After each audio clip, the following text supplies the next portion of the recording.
तो आज मैं आपको एक अनोखी रहस्यमय कहानी सुनाऊंगा। अगर आप चैनल पर नए हैं तो अभी सब्सक्राइब कर ले, क्योंकि यह मेरा दूसरा नया चैनल है।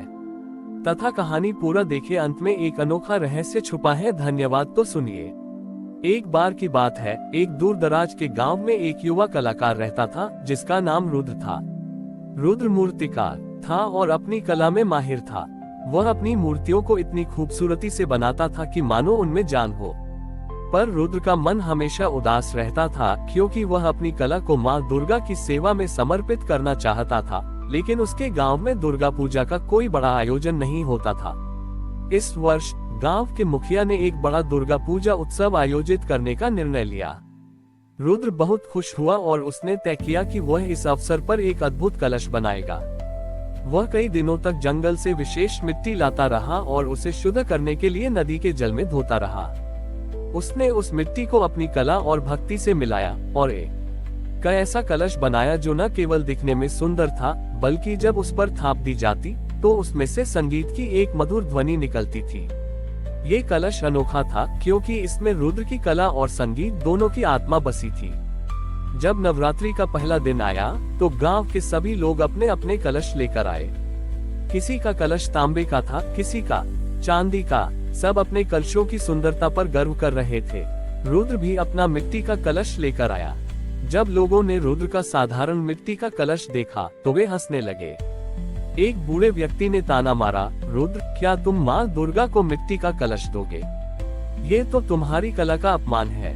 रुद्र ने मुस्कुराकर कहा, बाबा, ये केवल मिट्टी का कलश नहीं है, यह मेरी कला और मेरे हृदय का संगीत है जो मैंने माँ के लिए बनाया है। रुद्र ने अपने कलश को पूजा की वेदी पर स्थापित किया और अपनी पत्नी मीरा के साथ मिलकर पूजा शुरू की। 9 दिनों तक रुद्र ने उस कलश पर धीरे धीरे थाप दी। हर थाप के साथ एक अद्भुत संगीत निकलता जो पूरे पंडाल को भक्ति के रंग में रंग देता। लोग हैरान होकर उसे सुनते और उनकी आंखें नम हो जाती। ये संगीत केवल कानों को नहीं बल्कि सीधे आत्मा को छूता था। नवमी की रात जब रुद्र और मीरा अंतिम थाप दे रहे थे तो उस कलश से एक दिव्य प्रकाश निकला और पूरे पंडाल में फैल गया। उस प्रकाश में माँ दुर्गा प्रकट हुई। उनका स्वरूप बहुत ही शांत और मधुर था। माँ दुर्गा ने कहा, रुद्र, तुमने मुझे धन दौलत से नहीं बल्कि अपनी कला और सच्चे संगीत से प्रसन्न किया है। तुमने दिखाया है कि भक्ति केवल पूजा पाठ में नहीं बल्कि अपने हुनर और कला को ईश्वर को समर्पित करने में भी है।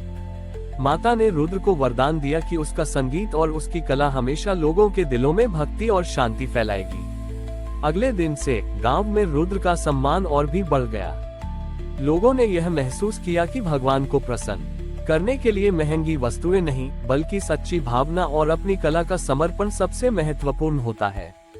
और उस दिन से रुद्र का गांव संगीत गांव के नाम से प्रसिद्ध हो गया, जहां हर दुर्गा पूजा में मिट्टी के कलश पर संगीत की थाप दी जाती, जो माता की भक्ति का सबसे सुंदर रूप बन गया था।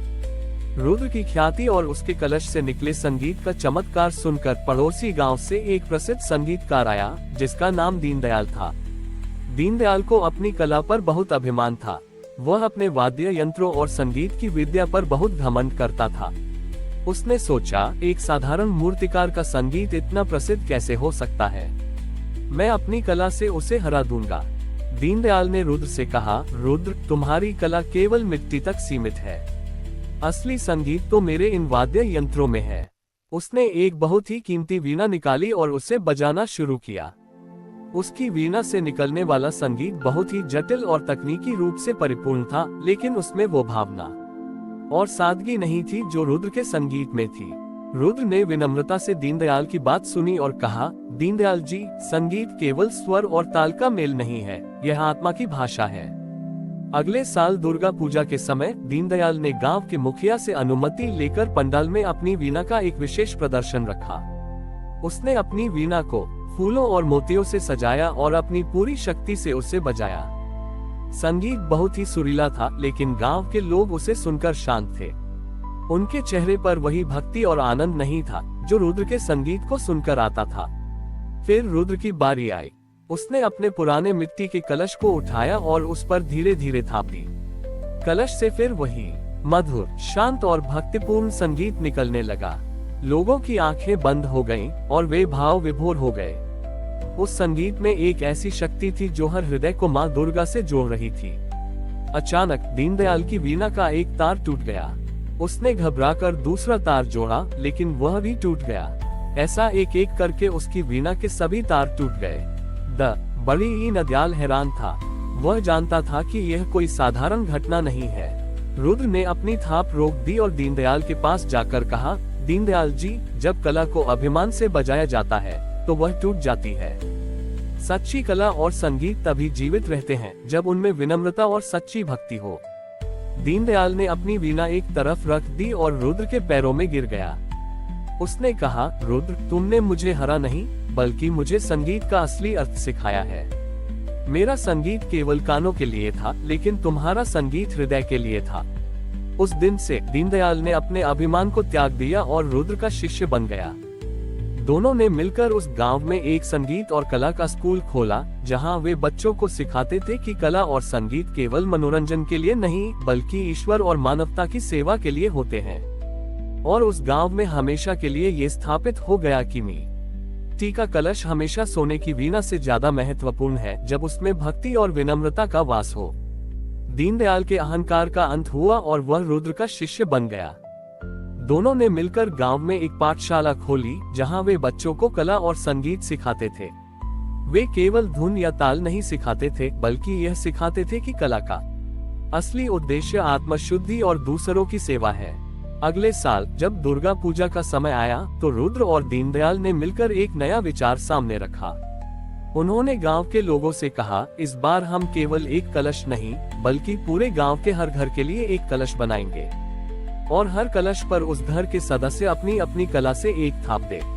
और गांव के लोग बहुत उत्साहित हुए। हर घर से लोग आए और रुद्र दीनदयाल की मदद से अपने अपने हाथों से मिट्टी का कलश बनाया।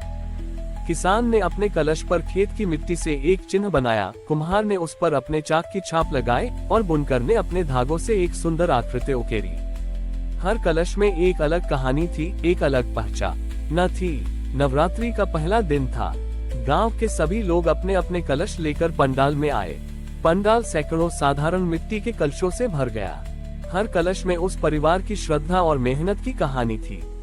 जब सभी कलश स्थापित हो गए तो रुद्र और दीनदयाल ने बच्चों से कहा कि वे एक साथ अपने अपने कलशों पर थाप दें। पूरे गांव में एक साथ सैकड़ों कलशों से एक मधुर और सामूहिक संगीत निकला। वह संगीत इतना शक्तिशाली था कि ऐसा लगा मानो पूरे गांव की आत्मा एक साथ गा रही हो।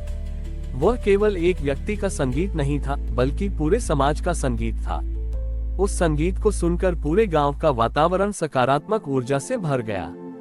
नवमी की रात जब वह सामूहिक संगीत चल रहा था, पंडाल में एक बार फिर दिव्य प्रकाश फैला और माँ दुर्गा प्रकट हुई। इस बार वे अकेले नहीं थीं, उनके साथ सभी देवी देवता प्रकट हुए।